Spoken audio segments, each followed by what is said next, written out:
Hi, everybody. It's Joe Cioffi here on this Monday. Got the day off. I'm live streaming early at 2:30 p.m. Eastern Time because I do have a library appearance tonight on Long Island.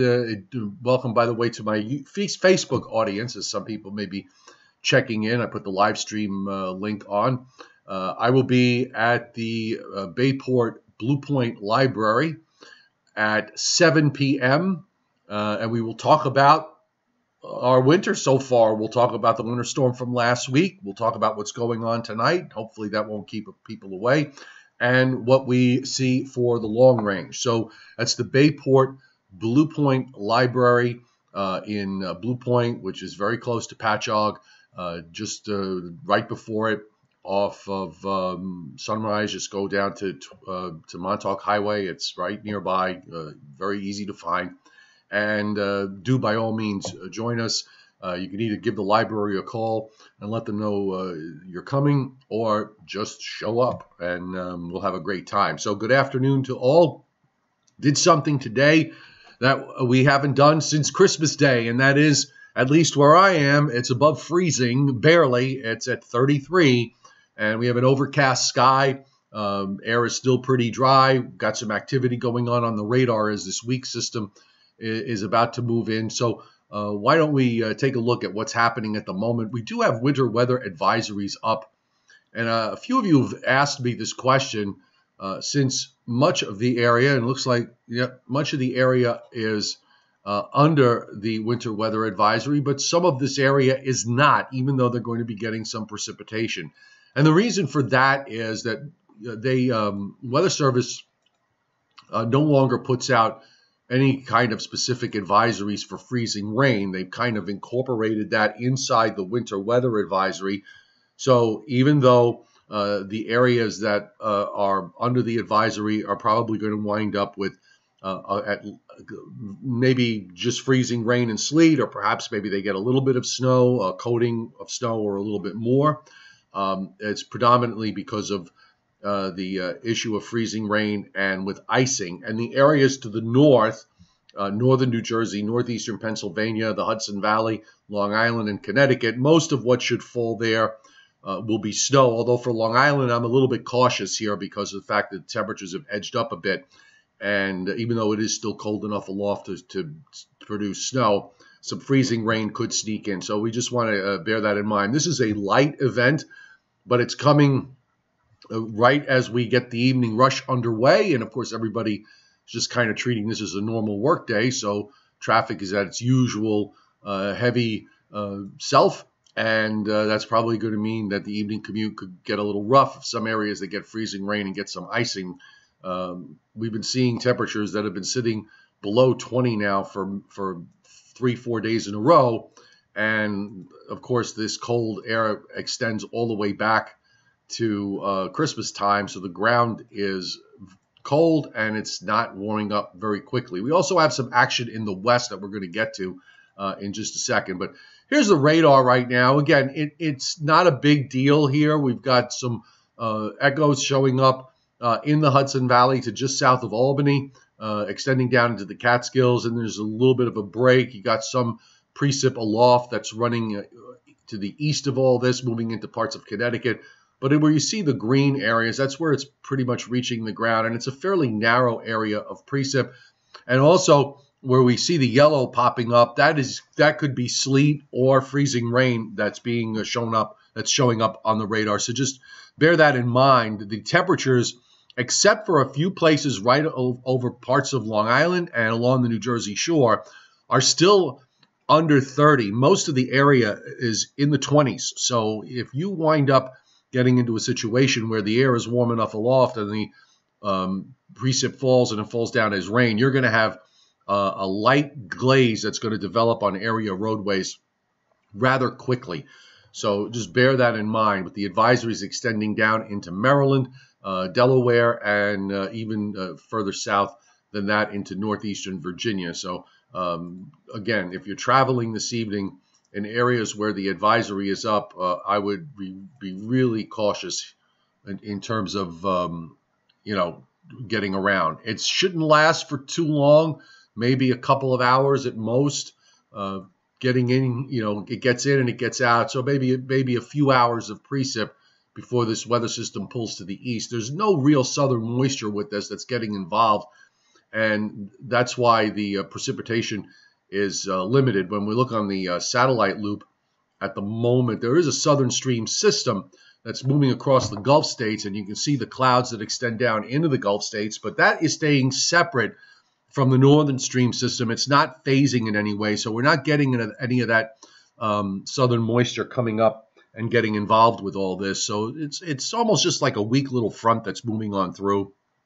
And then once that's done, we'll see weather conditions start to improve. The other big story for the east, of course, is that the Arctic air is and the Arctic pattern that we're in is now finished.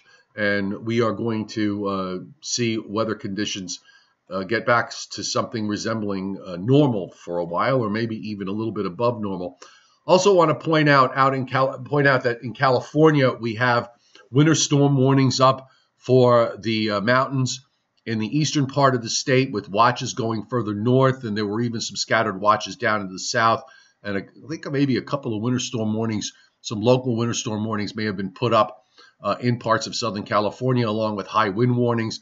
And there's going to be some decent rain coming in here, as the dry pattern in the west that has been holding on, that held on through much of December, is now giving way to some weather systems that are going to be moving in on a semi-regular basis, I think. So we'll take a look at the western satellite loop, because ultimately these systems coming into the west now, they're going to have some impact on the weather in the east later this week and into this weekend. Joshua Pan, temperatures kept precip temperatures below 32 at Dulles.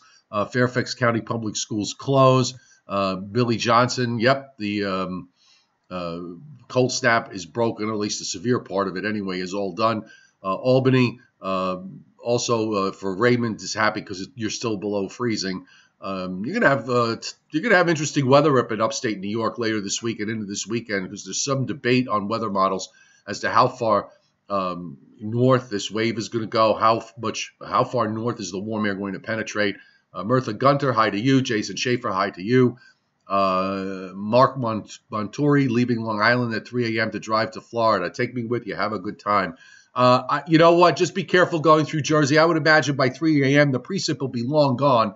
But you know what? You'll be on main roads. I can't imagine you would have a problem, but just pay a little extra attention, given that you get this light glaze that could cause all sorts of unforeseen problems along the way. So just keep your eyes open. Meantime, let's go out to the west, where David Schlotthauer. Welcome aboard, David. Thanks for being here. 1.19 inches of rain in Fremont, California. And you can see the storm system, the swirl on the satellite east of the Northern California coast that's dropping southeastward. You've got this train of subtropical moisture that is moving north-northeast into California, and you've got another push that's out to the west of that in the Pacific that's pushing eastward. So the mechanisms are there to start driving weather systems into the western part of the United States. And now we can get sort of the train tracks are laid down for these weather systems to come eastward during the next week, as we'll show you on the weather models here. We've got the GFS up. I'm going to go back. I have it up here for this is for Thursday. So let's go back to the beginning. And hello, there you go. So this is at the moment. You see what's happening here in the north. It's not one solid area of precip. I mean, it's kind of patchy. Again, that reflects the relative weakness of this weather system. And, of course, you see the southern part of this in the Gulf states just kind of gets left behind. A little unusual that happens, but sometimes it does. And then notice out in the west, in California, we've got into Tuesday afternoon. So let me just back it up, and you can see the action here into California this afternoon with that heavy rain that has moved on in. And there will be a couple of more waves of heavy rain going into Tuesday and even into Tuesday night before it starts to move eastward. Of course, at this point in the east, things are relatively calm and quiet. We've got high pressure moving out offshore. And notice that from the East Coast all the way back to the Rockies, the flow is basically southerly. So this is going to at least try to warm things up. The cold air is cut off from the eastern part of the United States in this pattern. We've got cold air coming down into the northern Rockies and into the Pacific Northwest, with troughing out in the western part of the United States with this. And we get low pressure that moves out into Kansas, and that brings snows down into the central Rockies on Wednesday. Meanwhile, here in the east, there'll be some renegade moisture that runs eastward, producing some patchy freezing rain and some and just plain rain in parts of upstate New York by the time we get to later Wednesday into Wednesday night. That's the strength of this warm air that's coming east. Now, this storm is going to wind up going out of the Rockies, bringing some snows into the central and northern plains, and eventually up into Iowa and Minnesota, at least the northwestern half of Iowa, and eventually into Wisconsin as the low runs up towards Sault Ste. Marie. Now, that's one wave that's going by. There's going to be a series of these waves that'll be happening. And then at the end of the week, we start to see more rain and snow into the Pacific Northwest as a fairly strong system begins its approach and comes in into the southwestern Canada.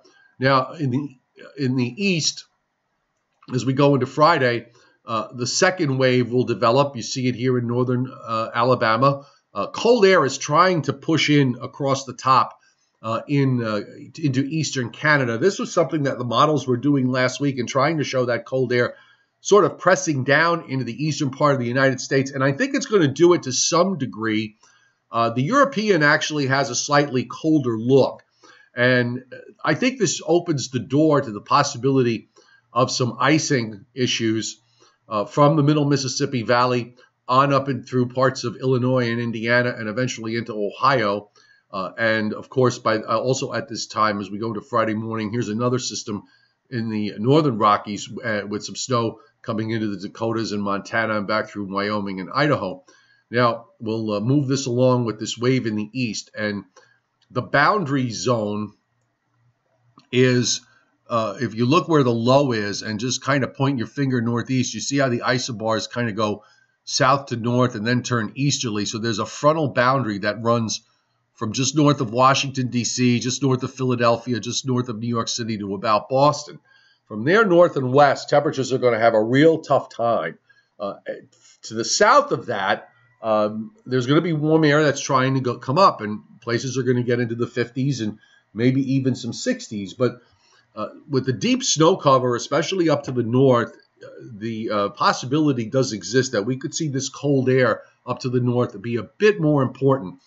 It may not ultimately change what happens in most areas, but for some areas, just inland north and west of the coast, going up, say, into the middle Hudson Valley, on up into interior New England, much of upstate New York, you can see the implications here with a low that winds up in northern Virginia and a large area of ice and snow going into New England. So this may wind up being further south with a colder look. So I'd be paying attention if I were in interior New England and upstate New York for the possibility of a snow and icing event. And then we have another big high with some very cold air coming down for the weekend, and some of that moves into the east. One of the things that the models have backed off on, particularly the GFS, which was trying to show some kind of potential coastal low developing early next week. Excuse me, just took a sip of coffee. It's kind of backed off from that. I'm going to reserve judgment in terms of this. It's backed off because the energy that it's showing from Canada not digging as far south as it was earlier forecast to do. So the outcome for next week is a bit different. You get cold, and then you get a weak weather system that moves through with some rain and snow, but nothing really to write home about. And then a stronger low comes out of the Rockies and into the plains later next week. And you get a lot of snow up in the northern plains and up in the northwest, and it wants to take a low up into the Great Lakes. You know what? There've been very few of those kind of systems, so I'm a little suspect when I see stuff like this where it goes against the grain of what has been the primary pattern. And again, more action coming into the west and in California. So I'll bring up the upper air, and we can see what's happening. And we'll put the jet stream on. And we'll let the maps load. They've been loading a bit faster lately, which is really good. And I'll bring up the current map here. So here's our current jet stream pattern, and the flow is basically now west to east. This is starting from yesterday. So the Arctic air pulls out. You know, you've got this weak system that swings through the east. See that low that's down in the Gulf of Mexico? That's the southern part of our trough kind of separating away. And then you've got this energy off the California coast that's bringing in your storminess there. And for the most part, the trough is in the west at the moment as we go through this week. And you have kind of a flat westerly flow here in the eastern part of the United States. Now, gradually, the trough is going to pivot into the middle, and you start to get a big ridge that builds out in the west. But the trough itself is down near 90 degrees west. It's pretty far left. And this is probably going to favor a warm-up for the east, but the big question, I think, will be for interior New England and upstate New York. It takes a while for that trough to play through. Big ridge in the west. It's kind of interesting, by the way, how the pattern that we've had, it kind of wants to try to go back to that, but it can't quite get there because the ridge in the west then breaks down, and you get another trough that forms in the west as we go into days 9 and 10 in the long range, and you see how that ridge kind of pops up a bit in the eastern part of the United States. I would just suggest that what we're seeing here is not unusual after being in a pattern that was stretched out and extreme the way it is. The upper air is basically trying to relieve itself and reload, perhaps. I kind of favor the idea that eventually this will reload and go back to something maybe not quite what we had, but maybe resembling that. But it might take some time for that to happen. We're at the January 24th here, and it looks like, at least from the GFS's view, that it wants to make the trough in the west for a while and keep a ridge in the east. And if this works out, we could have a mild period coming up in the longer term. But again, once we get past, as I said many times, once you get past that 7-day time frame, even when you're talking about things in a general sense, a lot can happen over that period. So we'll keep it close to the vest at least through this coming weekend, and after that we'll work it out a day at a time.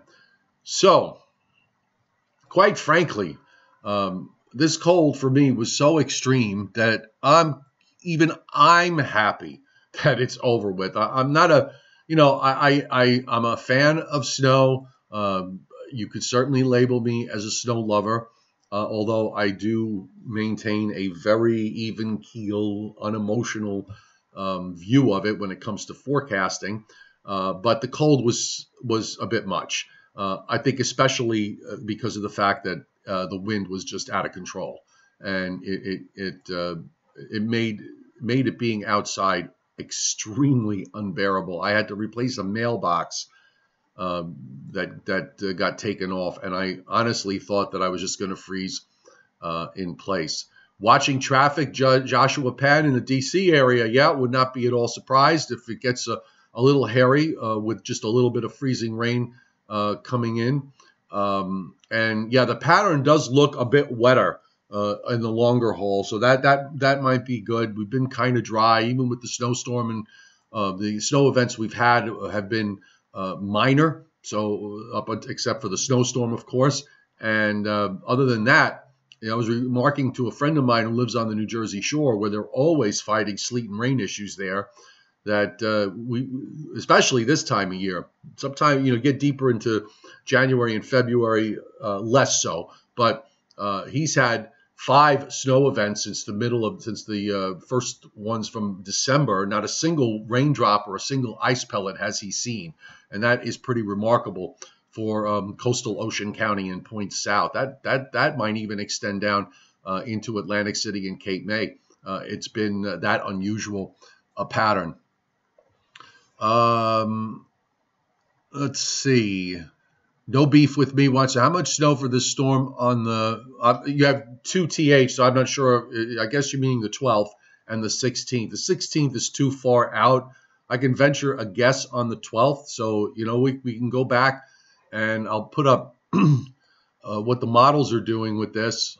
I'm going to have to start paying a little closer attention to the system coming out into the plains, and maybe I can give you a better opinion about what's going on, but I can only really kind of give you the model view here and take that for what it's worth. But let me just bring this up. We'll punch up one of the regions here, and I think this one might work. And we'll put the snow map up.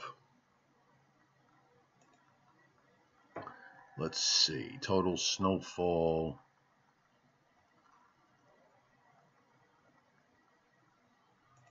Well, I guess we can do the total snowfall.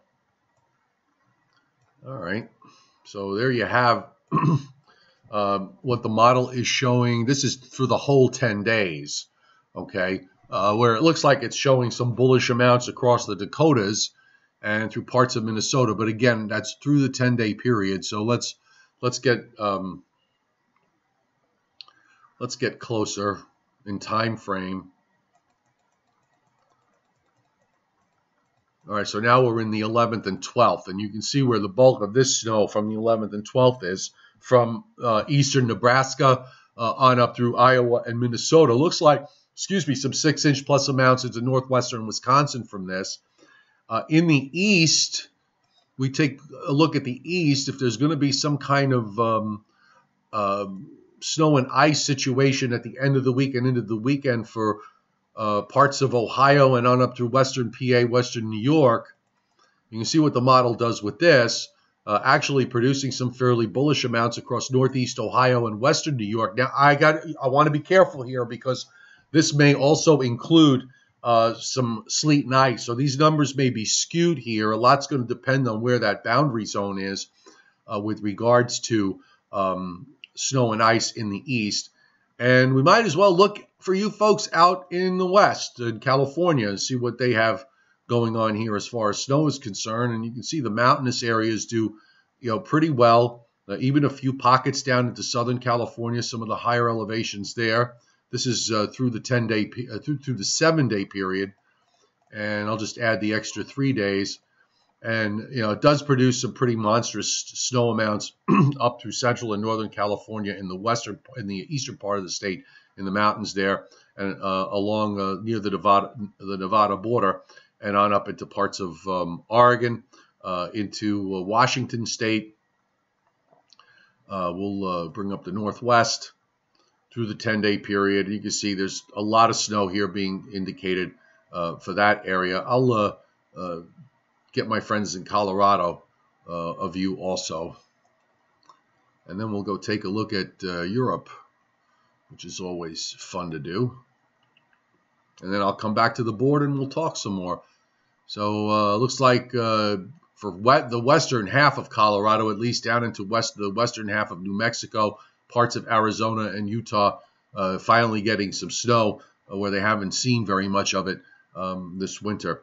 Now, to the other side of the world, and relatively speaking, it's not that far to the other side of the world, but in Europe, looks like some ample snows for parts of England and Ireland here during this time frame, and through much of Western Europe. So why don't we see why this is the case? And one of the things I did notice, by the way, is that there is going to be some kind of east-based upper high that's going to try and develop east of Greenland. So that may be one of the reasons, kind of opening the door for some colder air to come in into Europe. So we'll move through this week, which doesn't really look all that cold at all.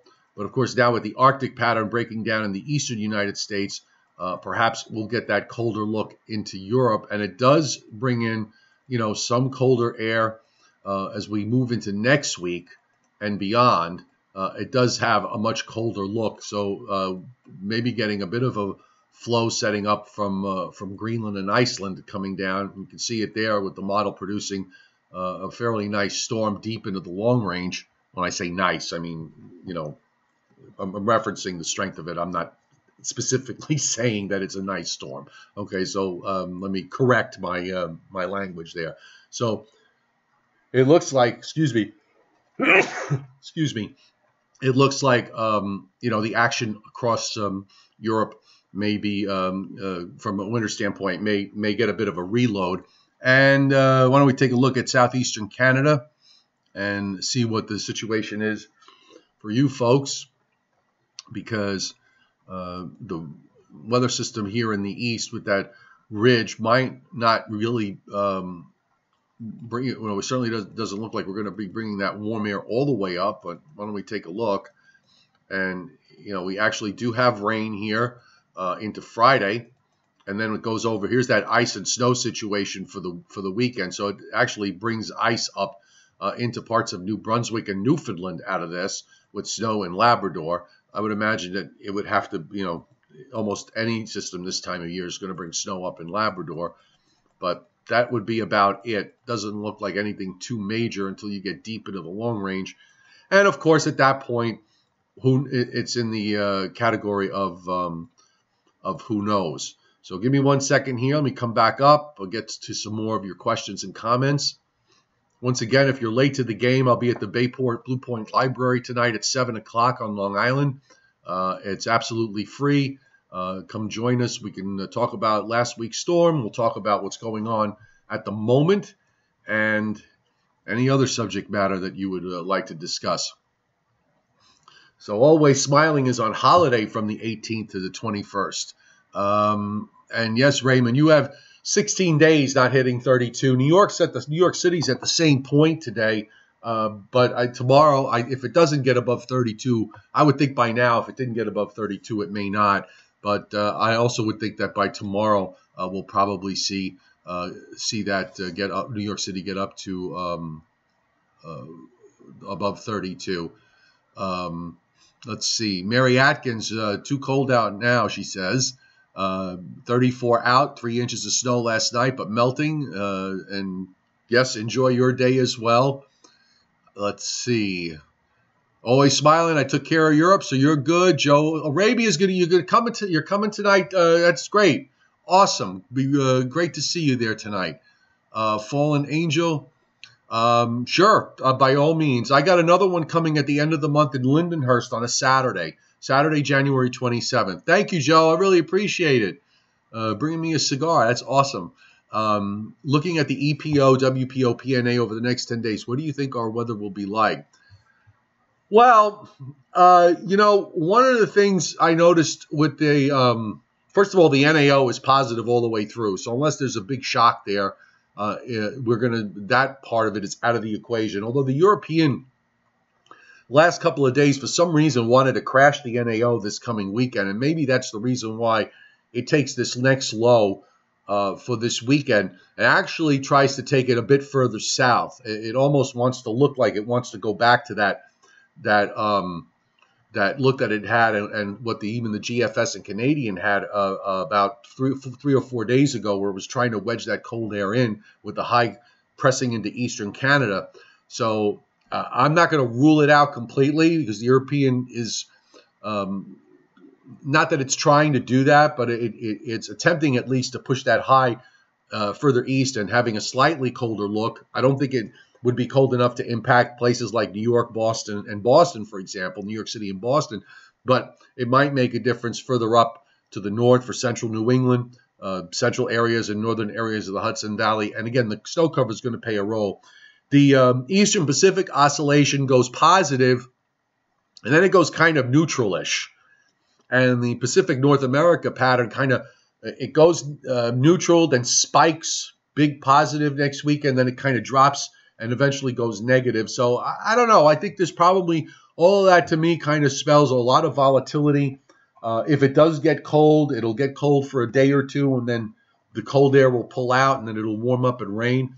that would be, that would be the favored scenario. But it's hard to say. There's volatility in the in the teleconnection indices as much as there was volatility in the weather models with the day-to-day short range. So we'll just have to look at it from day to day. But right now, I'm not especially bullish.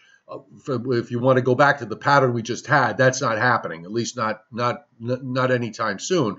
But I would emphasize that this may be a break that lasts for a week or two, and then as we get toward the end of the month and perhaps in the beginning part of February, we will go back into something resembling what we had. Maybe not exactly the same, but perhaps another shot of wintry weather. It does like to do that from time, over most winters.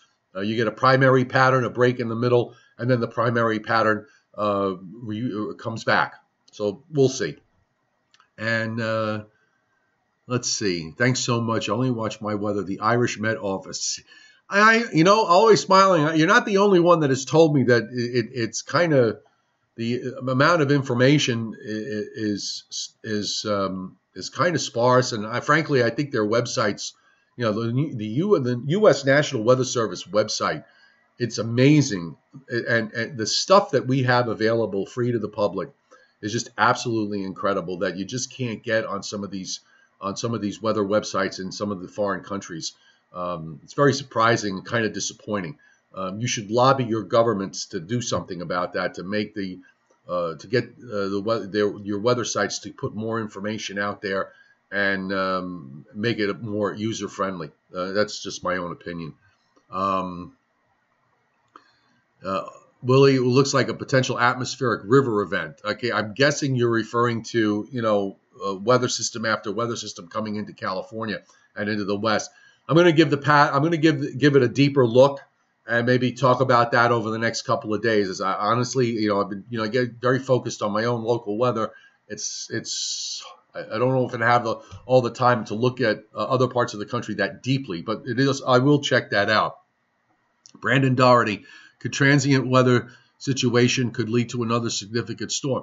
Sure. I mean, you could have this sort of transient pattern with some volatility, and if the right pieces come together for short periods of time, that's kind of like what happened last winter. All of last winter was like that, and we wound up with two major storms in between what was a very warm pattern. It just happened that the pieces came together for very short periods of time, and we wound up with two big snow events. And the second one in March was a particularly big event with some record snowfalls that occurred throughout much of upstate New York and into parts of western New England. So, it absolutely can happen. All right, folks, going to call it a day now. Be safe on your travels if you're in my area where the winter weather advisories are up. Library at 7 o'clock, Bayport Blue Point Library. Do come out and enjoy it. We'll talk weather, we'll talk the storms, we'll talk wintertime, whatever you'd like. And latest website posts on meteorologist joecioffi.com. All right, everybody, have a great day. We'll talk to you back to normal live streaming schedule tomorrow, 6 o'clock Eastern time.